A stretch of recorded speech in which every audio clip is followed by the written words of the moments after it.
We'll start in 1 minute. Uh, People are joining in. Just give us 1 more minute. We'll start.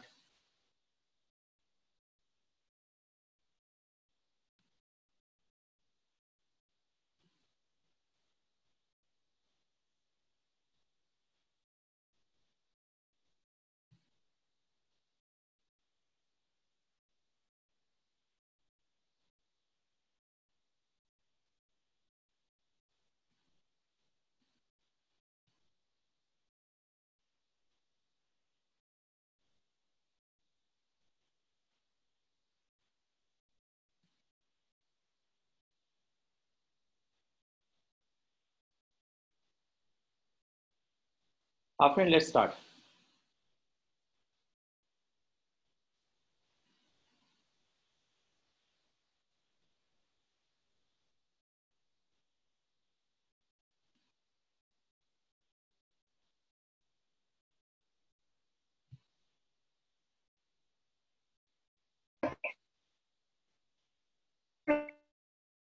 Prevention issues and how to solve them. Yes.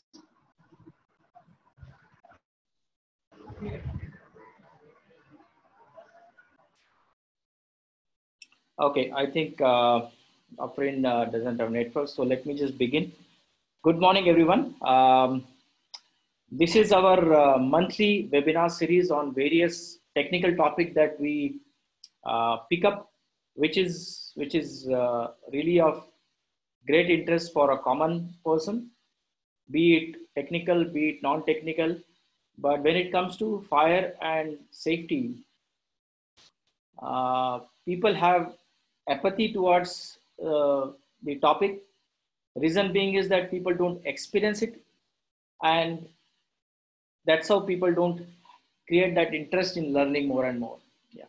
So our objective of reaching out to more people around our society is to generate curiosity among the topic and at the same time create an interest in the topic. Yeah. Because when people like you who are attending today's webinar, they believe that this topic is definitely going to make a difference to me, and it may be a sometime in the lifetime, maybe I need to use this knowledge into reality.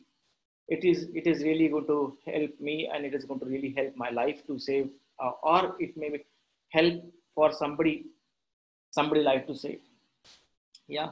So this topic, whatever we have selected in last precisely 8 months, since January, we started this safety challenge webinar series, wherein we pick up very fundamental topics, but that's very important for most of the people to know about it. Yeah. So today's topic is we have picked up is fire prevention. Yeah. After I'm audible to everyone. My voice is clear. Yeah, at least you can say if it is audible, let me know whether I'm clearly audible. Yeah, okay, fine. So the topic that we have chosen today is fire prevention, which is important part of your whole ecosystem for an organization to create a kind of a shell or a barrier to protect their organization, their property, their lives within around. Yeah. So I might ask a couple of questions. So maybe you can just raise your hand. So I know that you have a question. I can unmute, and then probably you can ask the question. So let me ask first, fundamentally here, um, what do you mean by fire prevention? Yeah. If anybody can answer me, what do you mean by fire prevention in your eyes? Yeah. Anybody would like to answer? Yeah. So I can't see any hand here. So if you don't have an answer, we will find an answer here in this webinar sole purpose. But I would like to know if, in case anybody wants to contribute their view in terms of knowing what is fire prevention. Yeah. Yeah. So no hand, that's fine. Um,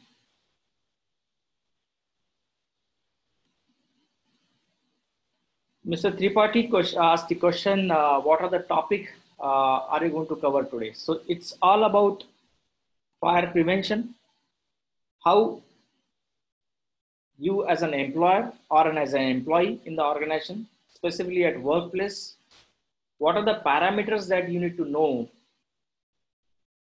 in terms of preventing fire for your organization. So we are going to evolve around in next 1 hour's time. At the same time, we are going to have Q&A in case somebody has any questions, queries. We'll try to resolve it. Yeah. Okay, very nice. So somebody has answered, fire prevention is a method to check fire not to happen. So let me just correct here some terminology so that fundamentally we are clear in terms of knowing the topic. Yeah. So fire prevention is basically, as a common layman term, we look at in a way that any system, any practice that you follow, which will prevent, or it will create a scenario where ignition cannot happen. Yeah, where chances of ignitions will become nil or minimal. So it's all about, our fundamental knowledge is all about ignition. Fire should not happen. So all my efforts that I do as an organizational level, if I'm able to achieve those efforts in not reaching to an igniting level so that fire doesn't occur, I consider that as a fire prevention practice. But let's go beyond that. Let's expand our terminology, expand our thought process behind the fire prevention. First of all, when we are looking at as the event as a fire, which is an emergency, it may happen to you or it may not happen to you throughout your life.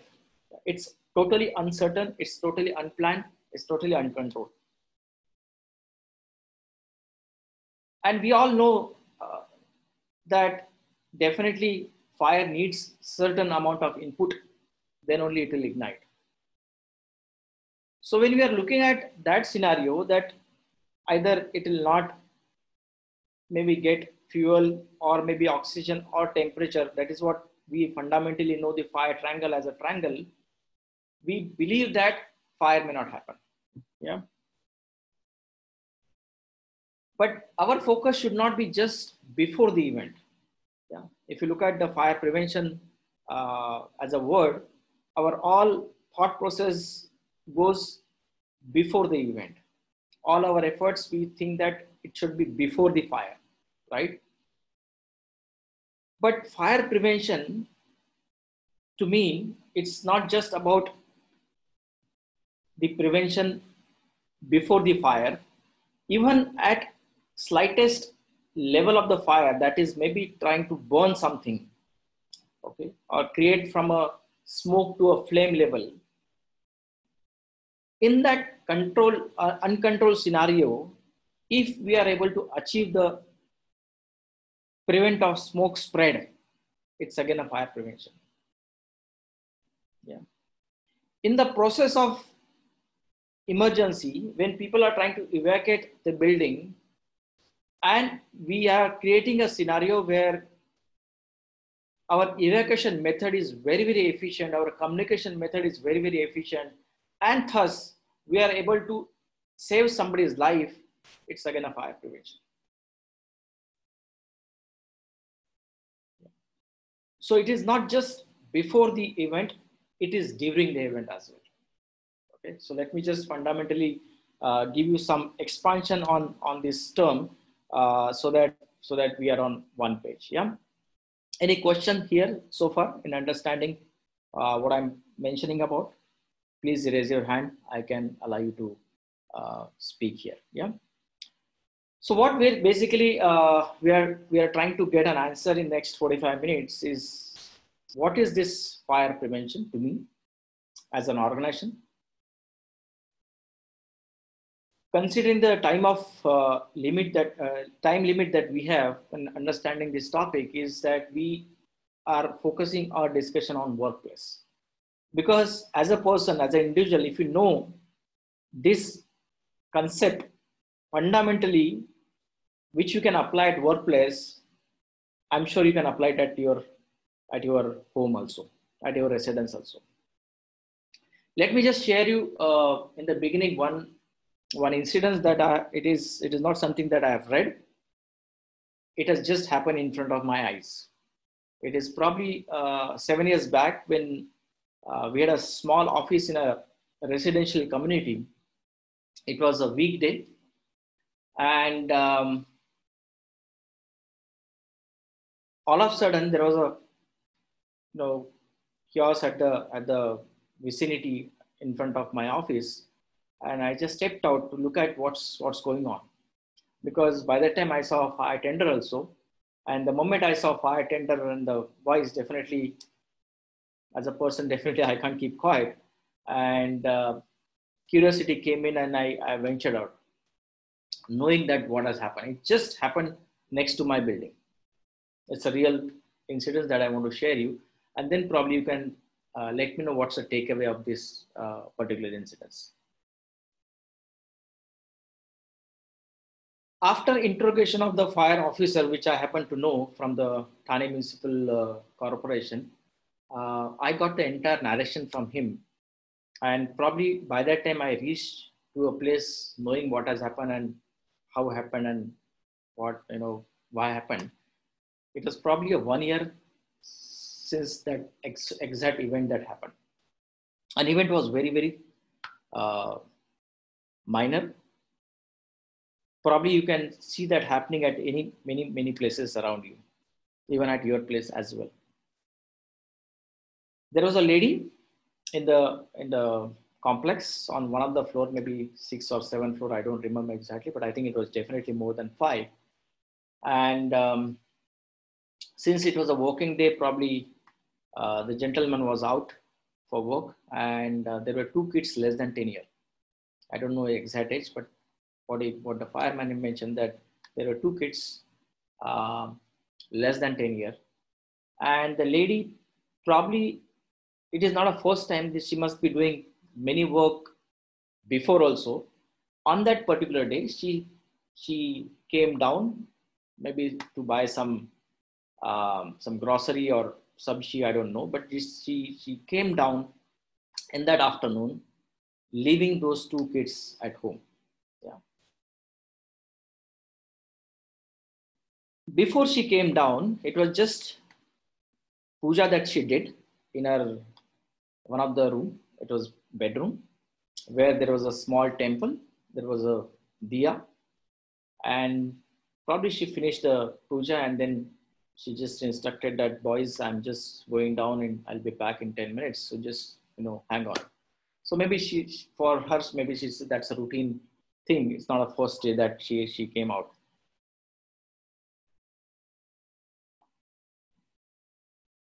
By that time the lady came down, of course the kids had a free world, and kids being killed, they are not going to keep quiet and go into meditation mode. Yeah. So they are going to be in playing mode. They started playing hide and seek. In that particular bedroom where there was a temple, and the puja that has just finished by that lady, Diva was alive. It was there. And there was a window next to the temple where there was a curtain also. And curtain was really touching almost to the ground. It was not just at the window level. In that hide and seek playing game, one of the kid probably just wrap around that curtain in his to around his body, and in that whole excitement, that curtain got hit to the diya. Diya fell down, and there was a lot of spiritual books were also kept near the temple just below the diya. It got burned. Okay, the kids were probably not knowing at that time what had happened. Only they were just moving around, playing around. They realized that it's a big smoke that is coming out from one of the rooms. And that's how they started panic, realizing that there's a fire in that particular bedroom. Somehow that shout that they realized after seeing the smoke, which is dense smoke in the entire bedroom, one of the neighbor pulled them out, and that's how things started this thing. So just to cut this story short, then the fire tender came in, this and that. So everything went all. There was no casualty, but entire bedroom was completely in dark. There are a lot of damages that had happened in that particular bedroom. So in that whole scenario, if you just look at it technically, what are my key takeaways from this incident? Yeah. Anyone would like to share what are the key learnings out of this event? I would like to hear from them rather than me telling them. Yeah. Anybody wants to speak? What's a key takeaway out of this incident? It's a minor incident. Probably it is not something that I've told you. It cannot happen in the world. It happens. And this is what I have seen in my naked eyes 7 years back. Precisely this has happened. So what's the key takeaway? Yeah, anyone would like to answer? Afrin can unmute probably. Yeah, any hand raise? I can't see anybody's hand raise here. Okay, if not, then I'll proceed with the takeaway that I can see here. Yeah.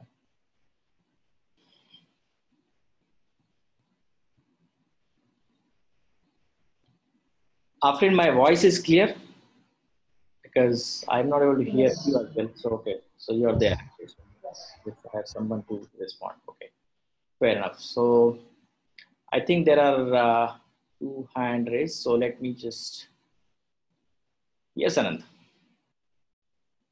Ask, I mean, you can unmute and talk.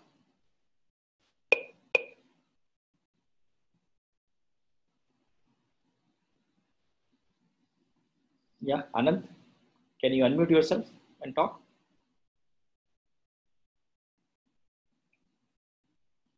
By mistake? 1, 2, 3, 4, 5. Okay. Fair enough. Mr. Tripathi?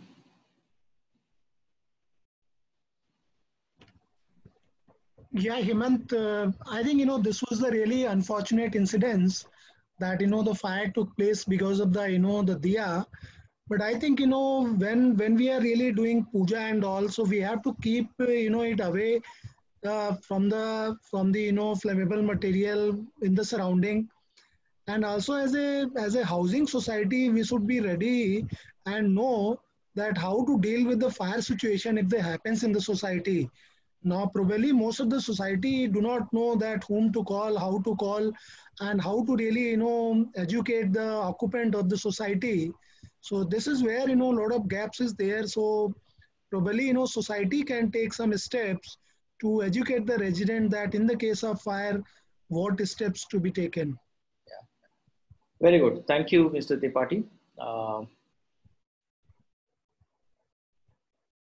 Yeah. So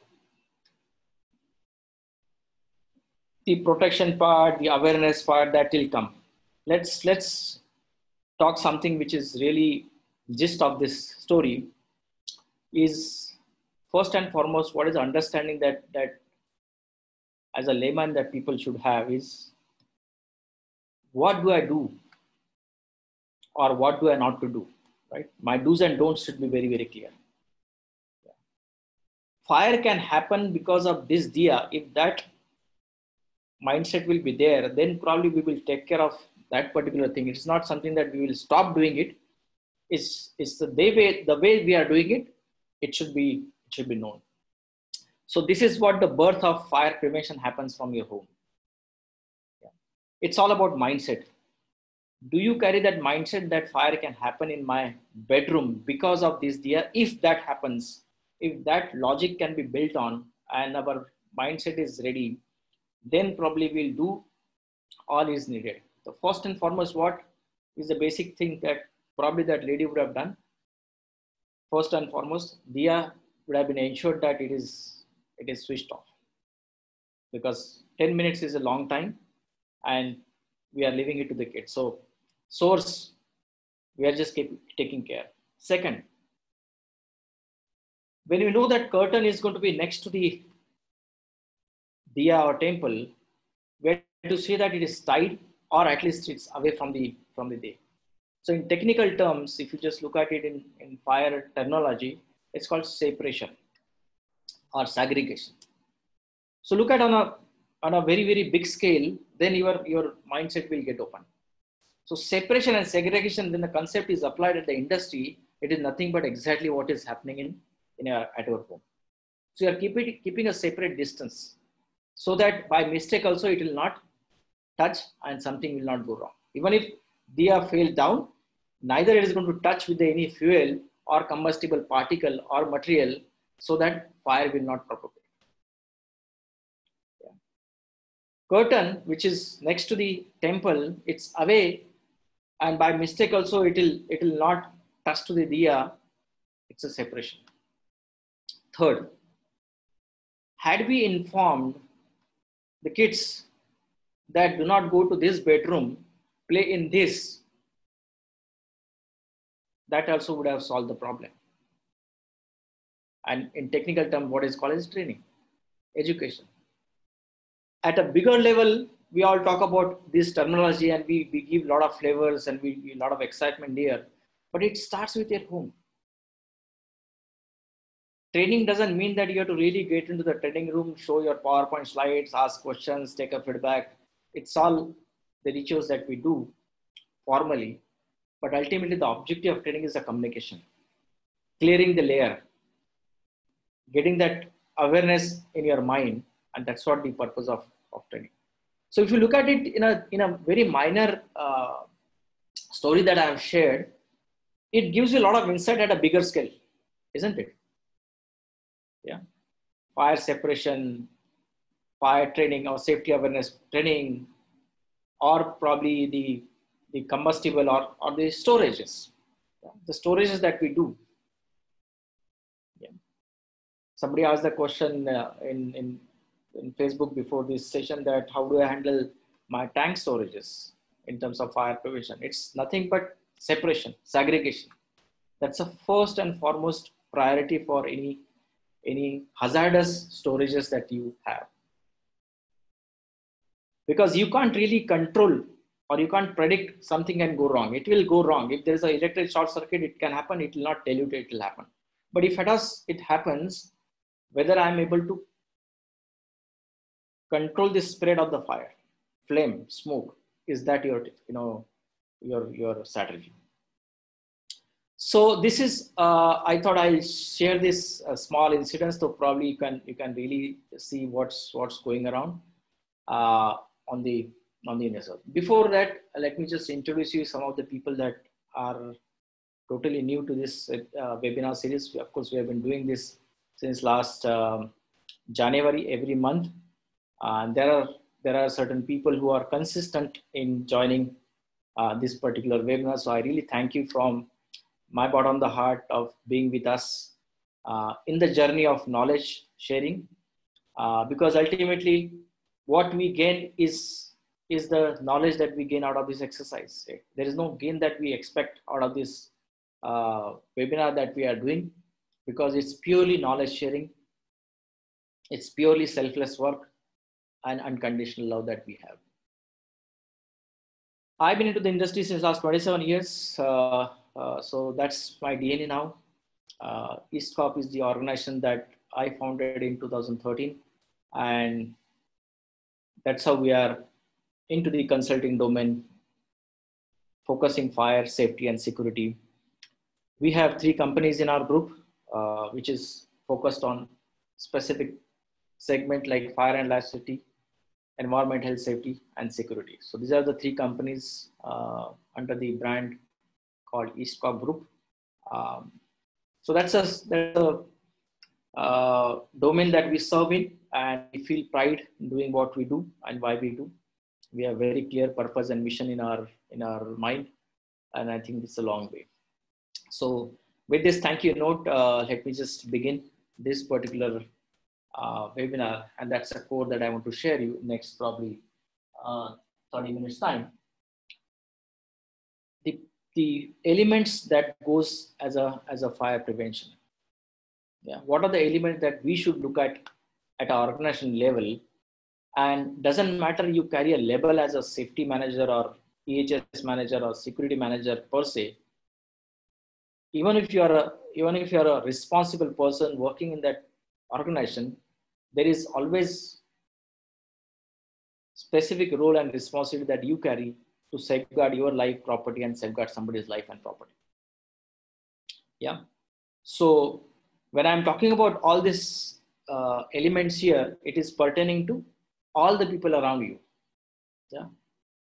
So first and foremost element that goes as is housekeeping. Very, very important. I will talk about this in a detail. Building design, how the building design can actually change your dynamics and can add value to your fire prevention strategies.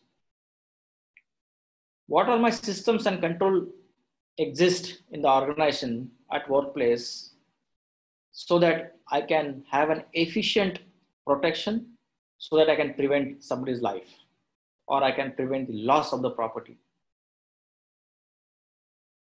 So what are those controls that I'm observing in my organizations? Are they existing? Are they reliable? Are they being consistent? Electrical definitely is the most common cause or a source of ignition, I would say, in terms of fire. And 70% of the fire that you see is almost short circuit because it's very difficult to know the cause of the fire. So that's how people always carry forward is the assumption that it could be short circuit. But yes, electrical is the major concern and it contributes a lot in terms of fire prevention.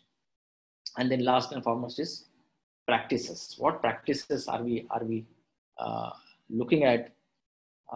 What systems that I'm following it up in the organization so that it can prevent any kind of losses or it can eliminate it not eliminate but it can really control my loss in case any event occurs. So these are the 5 elements that we are going to talk about it in the whole session. Before that, let me just take the poll so at least it will be more interesting for everyone. So let me just launch this poll. Afrin, can you just see it? Yes. Yeah. Okay. So this is the question that I wanted to have open for everyone to pick up their mind. There is no prize attached to this quiz, but it's just knowing your awareness level. I want to ask this question. So first, which of the following is not required So for a poll is fire? not popping up on the screen. Only the slide we can see. Who is wrong? Uh, no, probably. Can you raise the hand if in case somebody can see this poll? So let me ask the reverse question.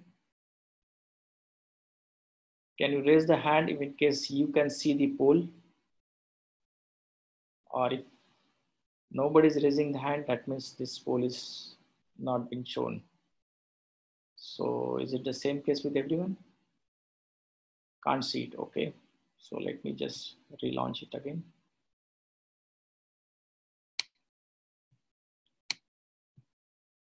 Okay, 1 second.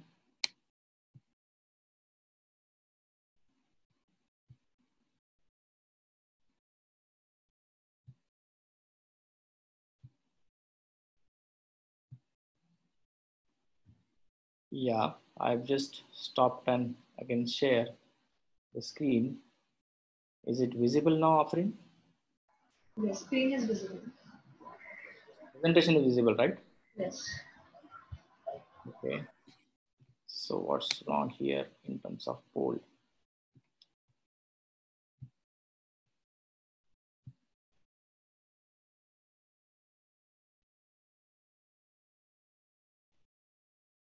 Okay, is it better now?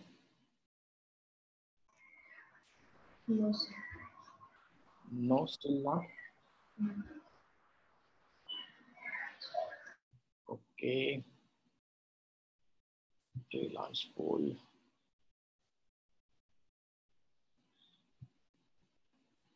Okay. Is it now visible? This is the last attempt I'll make, otherwise I'll give up on it. It's not visible now. It's not visible at all, so I don't know what's going on here.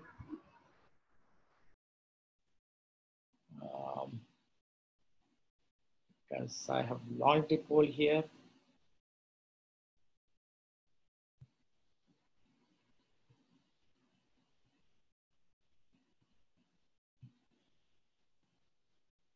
Only the screen is visible, right, Afrin? Yes. Yes. Okay. So fair enough. Then I think there is some glitch here, technical glitch, which I don't know, and I don't want to waste time here. So let's give up.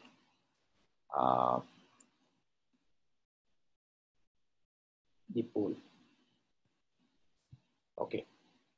So fine. I would like to get back to the topic.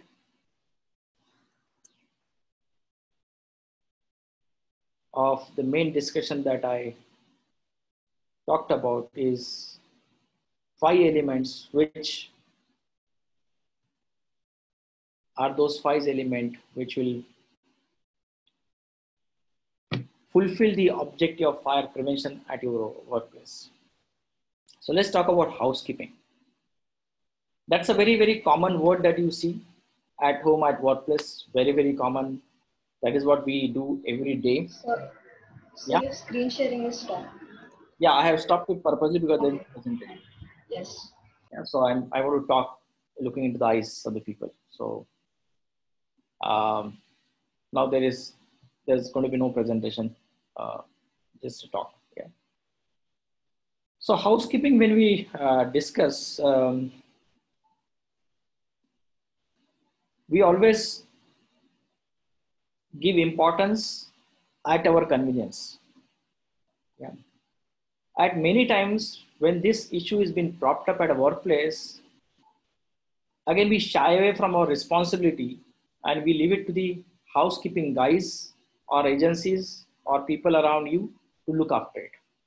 It is exactly like safety. And again, it is coming from mindset. When we have a safety department, we consider that that's their role to look after. When we are housekeeping department, we consider that it's their role to look after. But how this housekeeping can actually influence on prevention, fire prevention specifically, has a really great understanding. It needs a lot of understanding. Not in length and breadth, it's also depth. If you look at the positive side of it, you get into any office, and if you see a very clutter-free office, very neat, you see that everything is wow factor comes in automatically. Their productivity, their morale is very, very high, isn't it? Their efficiency also matters a lot when their workplace is going to be really in order. Yeah. There are a lot of industrial places I have visited multiple times, many times in the form of audit that we do, where due to the just a space constraint, people do compromise on housekeeping, and what they answer that it's just a temporary. It's just a temporary. But even if you visit after 6 months, that place will be always with the same combustible materials or unused material or scrap material. It doesn't change. It's only the new material will get added, the old material will go out, but the place remains as is, isn't it? So housekeeping, how it can matter, I'll just give an example starting with your home so that you can probably take it at a larger scale. In our housing society that we live in, whenever there is a situation that we find occasionally used stuff or unused stuff or any surplus material or a scrap, we still want to hold it with ourselves, but we don't want to take it out. We always find a space in the corridor, in the staircase. Yeah, I'm sure many people must be smiling it, but this is the irony. A lot of residential places where we do audit for fire and life safety, we see that most of the staircases is cramped, occupied with a lot of material which are combustible in nature. Now, how this impact is going to happen? Now, staircase being used as a means of evacuation in case of emergency. We have been using elevator day in, day out, so we don't know the importance of staircase. But the importance of the staircase only come and exist when the emergency occurs. And just because we have not experienced that emergency and use that staircase, we consider that is an extra space available for me to stock whatever I want to stock. So what happens in reality? You expect all the people within your building, maybe it's a high rise, more challenges. If it is a 7-story building, it still have a less challenges, but challenges will be still there because there will be a lot of elderly people, there will be a lot of kids, there will be a lot of pets are trying to evacuate that building using staircase in case of emergency. And you see a lot of boxes, corrugated boxes, cycles, which are very, very common, ladders, you name it. People are just throwing their goods in the staircases, in the lobby, and thus there will be delay in evacuation. There will be challenges. Fire could be one issue at one floor, but just because you are not able to evacuate safely, there could be an unsafe incident that can happen in staircase itself. Or it could also propagate the fire just because you have some combustible material in the staircase and the entire staircase is filled with smoke. So housekeeping starts from there. So housekeeping, when you keep it in order, there are a lot of benefits, as I mentioned to you, but there are a lot of challenges that can create. And first, as I mentioned to you, is the challenges of evacuation. There are maybe challenges in the occupancy, specifically industrial places, warehouses, where you are not able to see the fire doors even. You're not able to see the fire exit signages because your storage is so high that it is getting hidden. So ability to evacuate that building following the egress path cannot happen just because your housekeeping is not in order. So it doesn't matter it's a small occupancy or a big company, challenges are still exist in terms of housekeeping. So first and foremost question that you need to ask as a leader of the organization, as a head of the organization, or even if you are an executive of your department, first and foremost question that you need to ask is my present level of housekeeping is acceptable. If you ask that question to your mind, to yourself, then the truth or the real answer will come and then you start acting on it. Then the second question that maybe at a second level of thought process can be having, do I have kept enough storages for keeping my combustible materials? It could be occasionally used, not used, whatever. That's all your process steps. But do I have enough space allocated for it? For my raw goods till finished goods.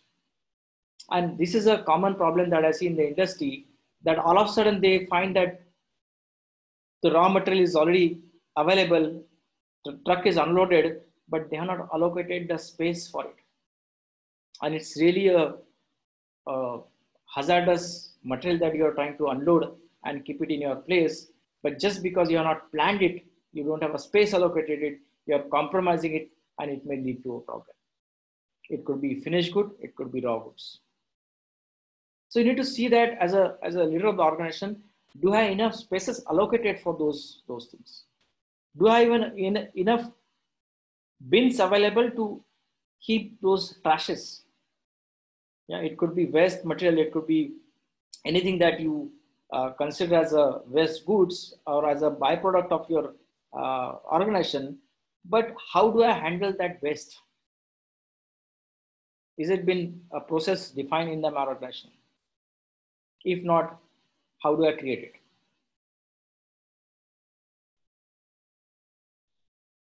I always look at the thought process by getting into anybody's office, and if you see an office in an orderly manner, and specifically EHS manager or safety manager or a fire manager specifically, or even production head, if that cabin or if that place is really in order, you consider him that his mindset is very clutter free, and he will understand the benefit of housekeeping.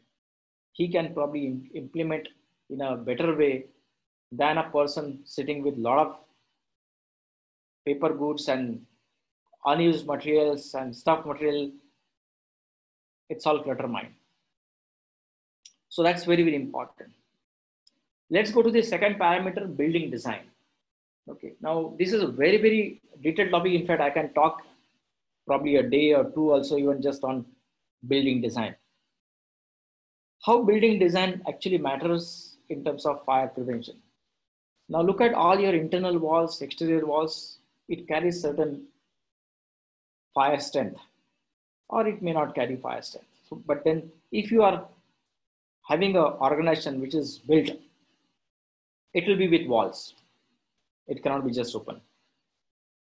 It can have many internal walls, it can have less internal walls, but it will have walls. So how my building structure is going to protect my building in a way that it can resist fire for some time. It could be 20 minutes, it could be 30 minutes, it could be half an hour, it could be 1 hour, 2 or whatever it is. So how I'm going to select my construction material in my building, specifically green buildings, where I can have surety I'm not only adhering the codes and standard which is governed by a prescriptive codes, but in reality, that fire or smoke will confine to that particular area. So that's what your building structure defines. I've seen many industries specifically where it is so complex to get in and get out. As a visitor, if you are there, you really find very difficult from where I'm to go on and to come. Because that's how they are built for several years. They have never planned. They kept on adding rooms and rooms and rooms. And there is no concept called travel distance. There is no concept of egress. There is no concept of any internal strength that they are going to have. So how your interior plan is being developed? Is it too complex for a given visitor to come out in case of fire? Or is it very clear? Do I have my directions very clearly specified? Because then I can reduce my evacuation time. I can save my life.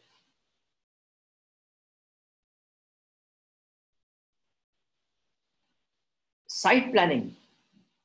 Whether my building is designed in such a way that a fire tender can move around.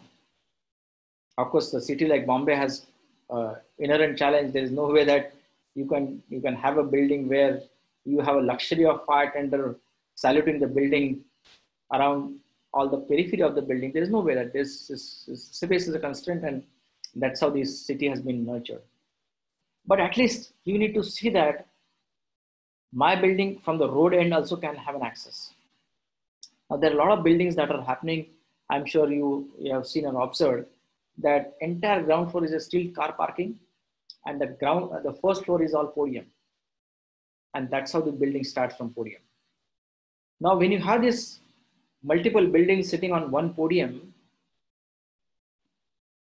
not all these sides of the building or of apartment that you see can be covered by fire tender. Big challenge.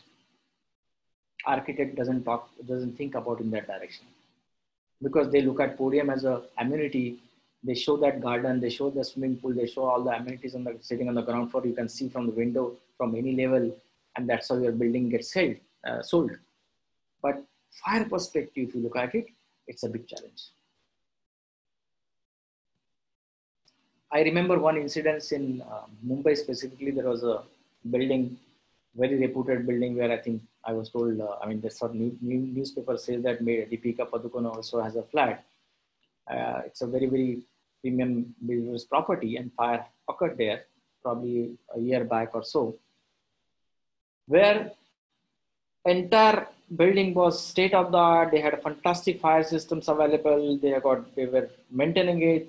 They had all the compliances, NOC, everything all in place. Everything was good. Everything was good when you get into the facility. Yeah, your fire pump, your fire alarm, everything is there. And exactly what had happened, the fire happened in that 12th floor. And that's what nature is testing, sometime. And when the fire occurred in that apartment, in the complex, and it was 52-story building, so definitely a normal fire tender cannot rescue, cannot help them. It has to be a very big recovery, because by that time they come, the fire spread out to the 30th level, and it is really getting into worse, because fire sealant was not there, the smoke spread was not controlled, so a lot of issues that they had during that fire. So when they reached to the place using taking the high ladder, which is they have 52-meter sky ladder, at the gate itself, they were looking at each other's face. How can I get into the facility? Now, why that question arises? Because there is an entrance command, and it was very well decorated by a foreign architect or the landscaping guy, wherein a tender of this tall height cannot get in. You have to really break it, then only you can get in. So I can see that fire happening on the tall rise. I have a fire tender, which is going to probably help them. But just because site planning was not done, you're not designed that complex that fire tender can get an access. This is what happens in reality. So site planning is very, very important, because then you can reduce the response time. There are many industrial plants that you can see that are on the outskirts of the city, where even fire tender, even if you call in emergency, it will take at least half an hour or 1 hour. There are plants, there are buildings, there are good big facilities available in India, which do not have an nearby access where fire tender can help them in case of danger, in case of real good big accident. So what is my strategy on that? My fire prevention. I have to build that inherent fire protection system in such a way. I have to build that fire prevention strategy in such a way that I'll be able to sustain, even if it takes 1 hour. I cannot just have a minimum or no compliance there by looking at the code. Okay, our facility of this nature in the city has got only 30-minute water storage. I will also go for 30-minute water storage, because by that time, half an hour gone, you are still, fire tender has not reached. It is going to take another half an hour more. So that is another planning that you need to have. How my building is going to be ready with handle those kind of an occupancy. More the building height, specifically high rise, more challenges. As I mentioned to you already in the case that is available.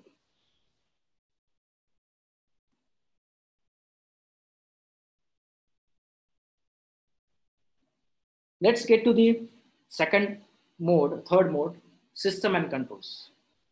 Now, when it's a system and controls, it is not limiting only the fire protection system or your passive fire systems, but also it talks about my controls are automatic or manual. So let's talk about system control. What does it mean? It means that if there is a ignition that can happen, trigger fire, it remains in that particular LT room or electrical room only, because I have sealed every floor in such a way that at least for 2 hours, smoke or heat cannot transfer from one level to other level. So fire sealant is the best remedy to achieve those protection, and it's a part of your prevention strategy. Fire doors is my shaft, is my electrical room, is my meter room, is my server room, is my guest room in the hotel,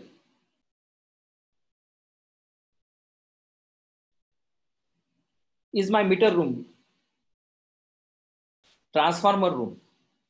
Anything that you see in and around as a part of ecosystem of your building or occupancy needs protection in the form of fire door so that the smoke and heat doesn't transfer from that room to the adjoining area. So my fire door rating, how do I design it? So of course code will give the answer and you can design and you can place it, but giving the importance in selecting those right fire doors contributes a lot in terms of fire prevention strategy. And there are a lot of incidences which had happened and loss is just minimal because they had fire door. Historically, it is proven.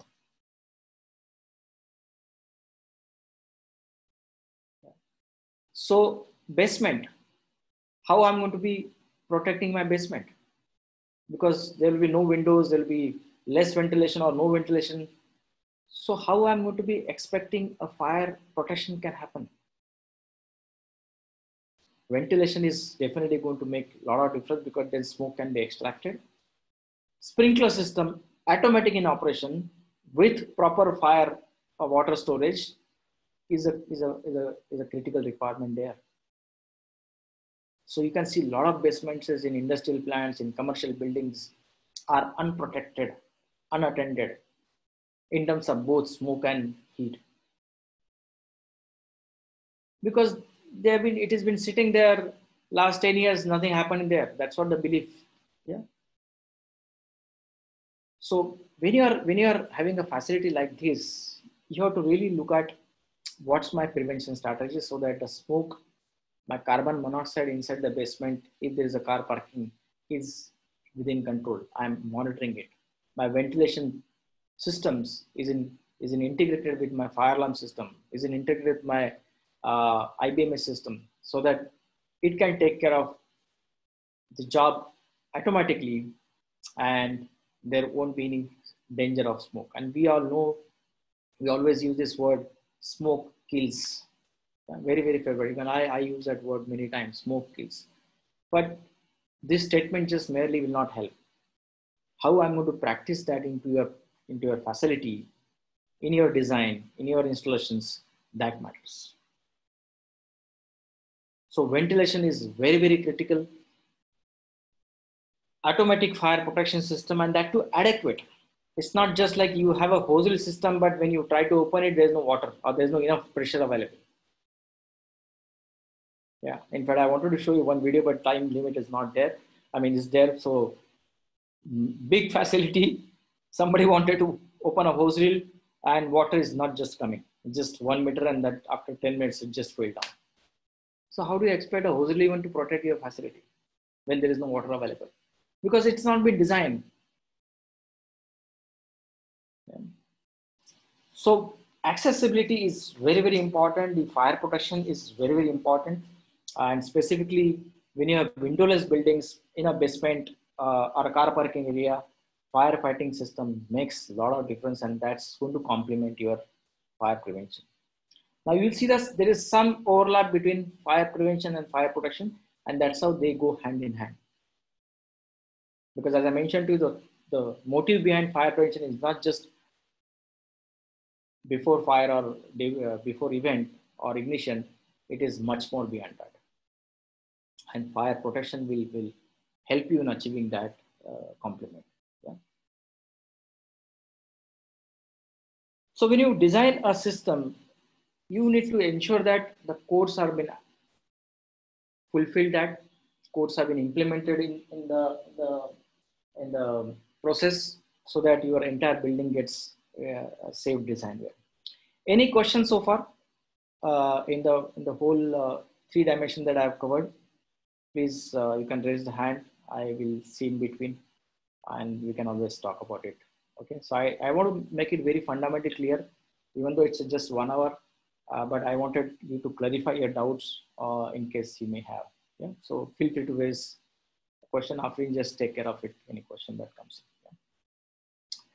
Let me come to the electrical part quickly. I'm sure it is needless to mention, but electrical is a big hazard, right from your electric static current to your electric safety appliances, to your overloading, to your cable quality, the insulations, the uh, the cord that we are trying to use, the extension that we are trying to use. So all that matters.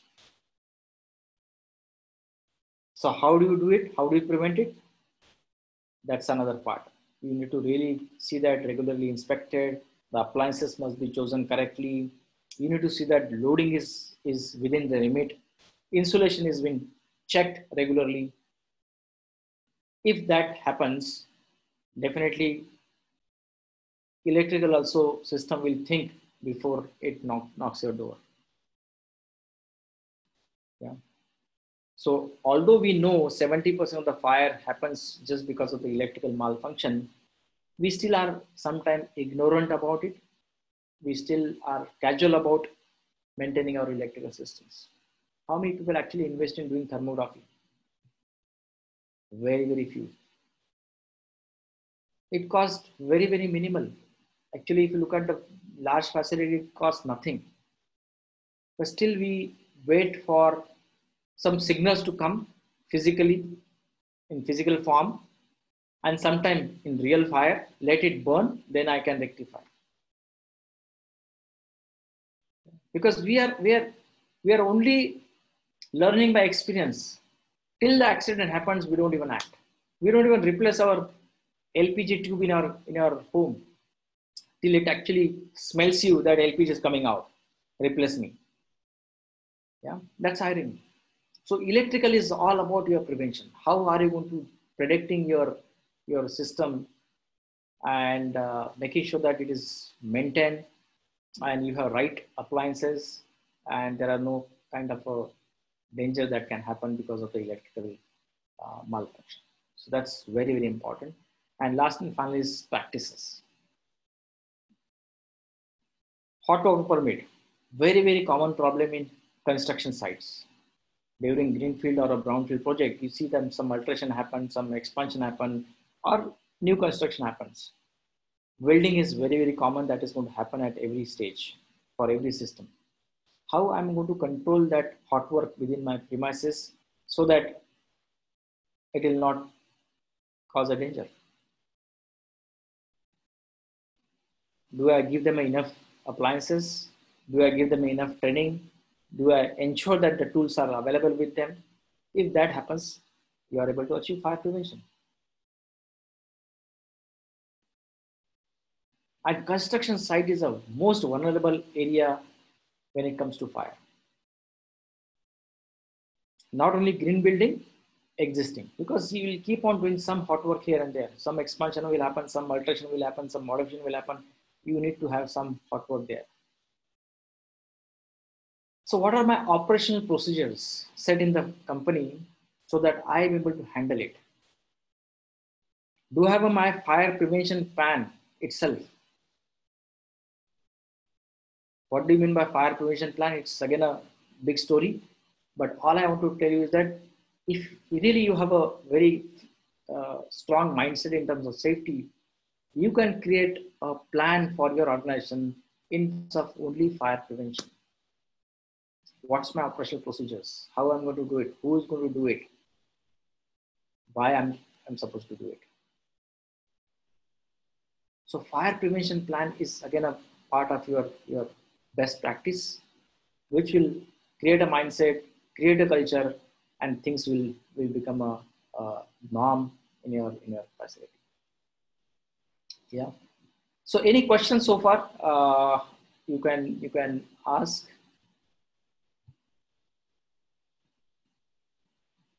We will otherwise get into the last leg of uh, presentation.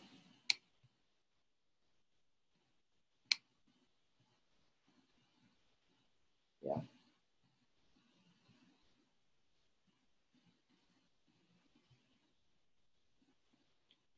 So can you see the screen, Afrin? I've come back to the screen. Yes. Yeah. Okay. Fine. So no questions. So that's fine. So I don't know whether it's a good sign or bad sign, but I consider it's a good sign because I try to make it very, very simple, easy to understand. So we discuss about 5 points here. Now let's jump into the uh, final leg where it's a gist of the webinar. So if you are an organization, you are a responsible person in the organization, what is my next step? What is my action required? So I want to summarize here with 5 things. First, identify your hazard in the organization, in your facility. It could be industrial, commercial, whatever it is. That's a basic and first step. Unless until you know the devil in your facility, you'll not be able to know how to deal with it. And many people actually do not know what they have. Once you identify, then definitely you can deal with it. You need to find out how I'm going to control it, how I'm going to be prevented, what's my strategy, prevention, protection, everything will come in place the moment you know your hazard. So that's the first step. Identify what's devil in your facility and how I'm going to deal with that entity in a most efficient way. Housekeeping, very, very important. I have already given a lot of thrust on that, but it's a biggest gap. People know it, but people still don't know it. Yeah. So invest. I'm not saying that you should invest on a 5 years or all kind of a house play. That's the best one. That's the best benchmarking. But start with basic step with wherever you work. At least keep that in order. That's in your control. And then see that you're helping others to make it in order.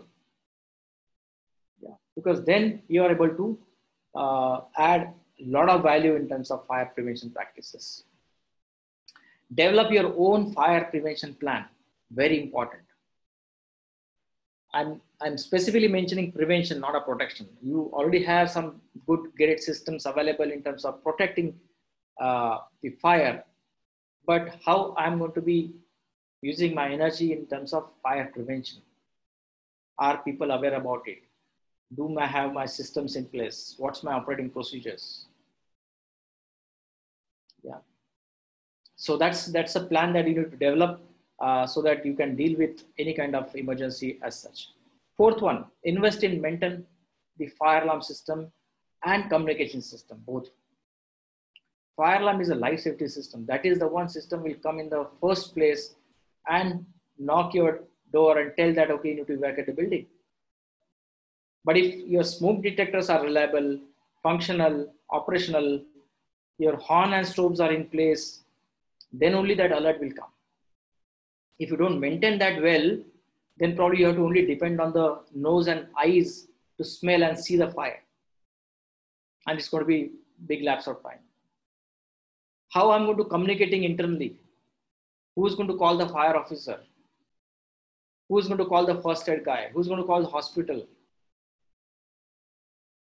Who's going to call the gate to open up? Yeah, maybe there are a lot of gates by security which are locked. Communication. Yeah. So this is important step in the organization. Larger the organization, larger the problem. Smaller the organization, smaller is the problem. But invest on basic fire alarm and smoke detection systems and communication system so that you are able to handle it in that first golden time of 10 minutes and you can reduce your loss to great extent. Fifth and very important, educate. I am not using the word train. There's a difference between training and education. Training is very, very common. People will feel good about it because they have filled in the paper and put it in the file that I have done 50 trainings in a year for my workflows. But if that training doesn't go into the mindset, it doesn't transfer the knowledge. So work towards education, not only just training. Training is a means of education. So invest on your force so that they are on their own. You don't have to spoon feed them on daily basis that what housekeeping will help them. Is there will that they will understand that housekeeping is my responsibility, not housekeeping responsibility. So invest on education. How can we help you? Many ways. Fire prevention plan. If you want to any kind of assistance, technical assistance, we are there to help you. If you don't have a safety visuals in a great way, we can design it for you. I mean, that's another value addition that I can see. Just don't stick some printouts, whatever you feel good about it, and just leave it around. It adds a lot of cultural values. So invest on some safety villages and even evacuation plan. In case you have any constraint in evacuation plan, we are the one who can develop it for you and making sure that it works for you. We are doing this webinar series every month. So again, next month, last Saturday of the month at 11:30 a.m., we'll be coming with you on a topic called safety compliance. That's a very interesting topic. Please do register, visit our website, talk to Afreen. She has got a link already there in the chat box. Hit it there, register it in advance, put it in your calendar so that alert comes and you don't miss out it. Okay, so these are various topics that we have so far done till July as of today, and we have planned till December. Very, very interesting topics. So spread the message in and around, and look forward to see you on next Saturday. I want to make a very big announcement here. Those who are not aware, we have just kick-started last Sunday the knowledge series called Build Bharat. It's focusing on safety and security of any property, and it is meant only for end customers, those who are actually users of the systems, custodians of the systems, buyer of the systems. They're the one who need to come here, and it is going to really awaken your mind in terms of fire safety, security, all in one. Because there are people who are good in fire, but they have very limited knowledge on safety or no knowledge on security, and it's reverse way. So this is a one integrated knowledge series that we have focused on, because everyone is going to complement each other. So tomorrow 11:30 we are going to come up and meet again through Zoom. That's a free webinar, and it's intended or more beneficial for clients and customers. Yeah. Please do register in case you do not have. Link is available in the chat option, so you can actually. So we have a question. Yeah. By QCOM, why CO2 extinguisher is used for electrical fire extinguishers and why not CO2 extinguisher in large fire? Good question.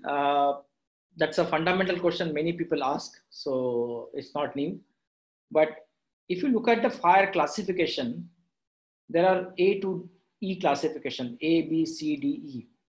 Depends on the country that you are living in.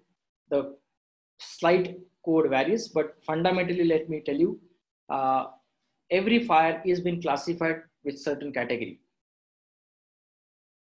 So A means just a wood fire, paper fire, cloth fire, whatever it is. B is basically for liquid fires. C is intended for electrical, specifically in India.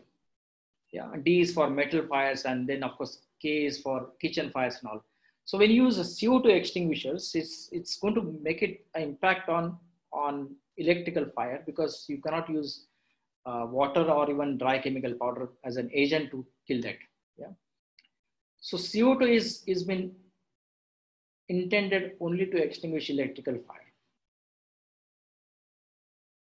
because of the classification of the fire that has been taken.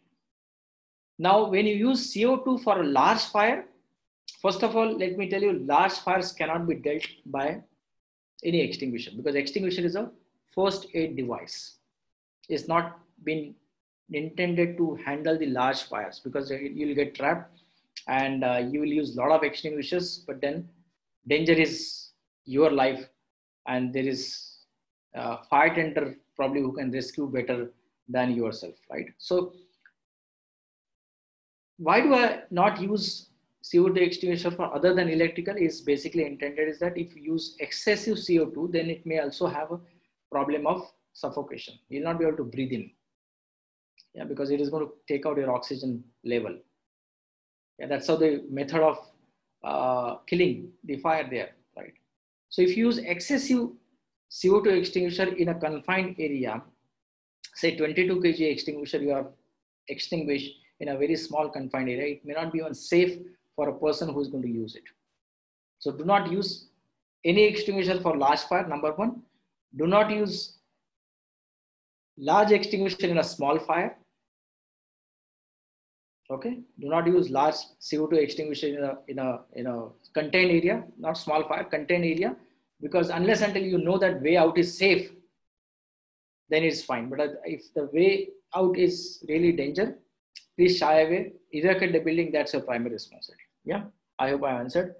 Mr. Lalit Deshmukh, please give clarity on, okay, what is the question had gone? I had seen one question by Lalit Deshmukh. Yes, Mr. Lalit mentioned, please give some insights on allowable quantity of combustible material as per NDC to limit fire load in next series. Yeah. And also, please give clarity on table 1 of IS 2190 and deployment of fire extinguisher in next session. Okay, sure. Thank you so much, Mr. Deshmukh, for the input. We will definitely see whether we can incorporate this in one of the sessions that we have planned. And definitely, this is a very valid question. We'll do it. Else, if you are not able to answer it in any of the seminar, I will ensure that my team is coming back to you with a one-on-one answer. But for the larger benefit, we'll see that it is included. Yeah, thank you. Yeah, so any other questions left out?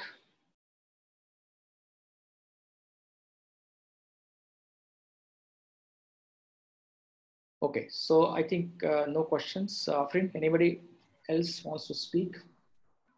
Anybody is raising the hand? Just let me know. Yeah, all good? Okay, very good. So this is what I wanted to talk about tomorrow. It's going to be very, very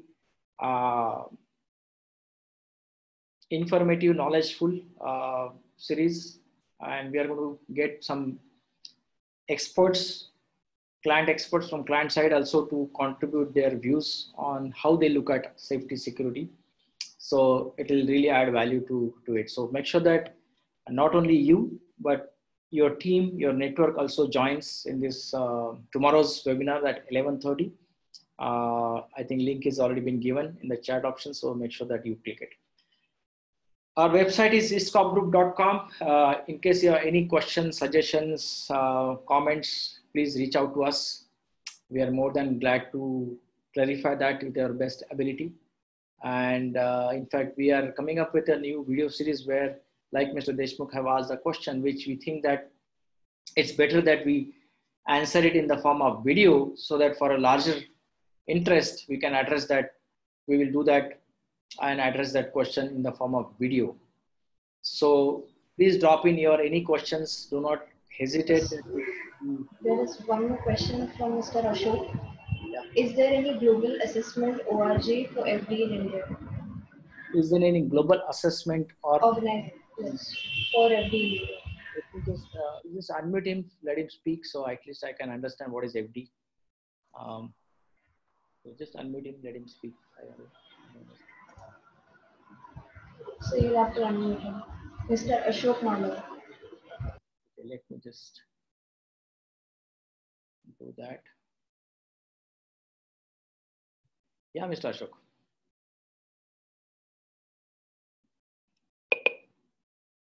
Yeah. Can you unmute? Mr. Ashok, can you unmute? I think you need to unmute yourself. Yeah. Am I audible now? Yes, please. Okay. So thank you, Ahmed, for all these informative sessions.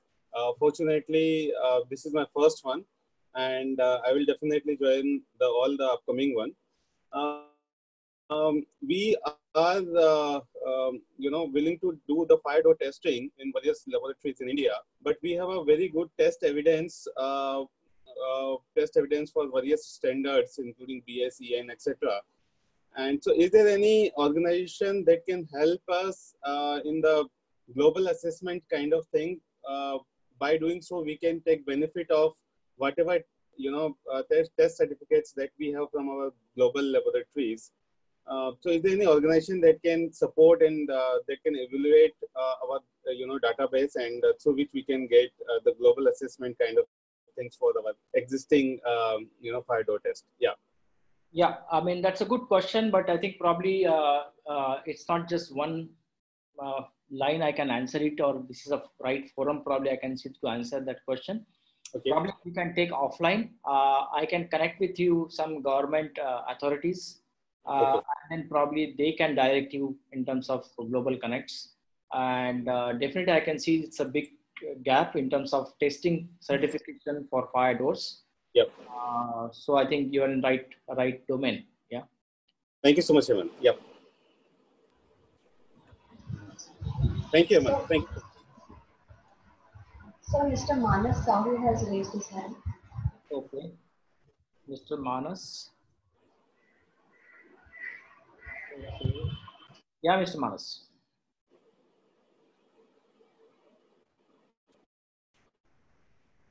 Can you unmute yourself, Mr. Manas?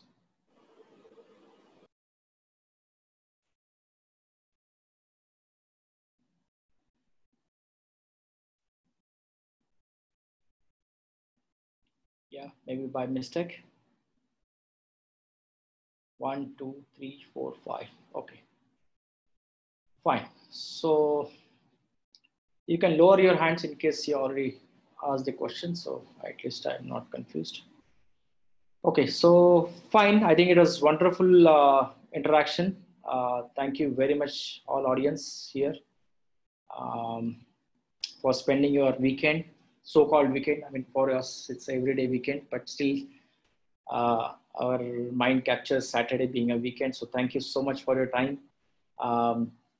Feel free to reach out to us, get connected on LinkedIn, Facebook group that we have. There's a Telegram group, the link also has been shared. Join the group where we can exchange all the information and updates so that you will be with us in all the journey that we have. So with this note, I really thank you everyone for being here and allowing us to share whatever we know about it. Yeah. With this note, thank you so much and see you tomorrow at 11:30 at Build Bharat webinar. Thank you.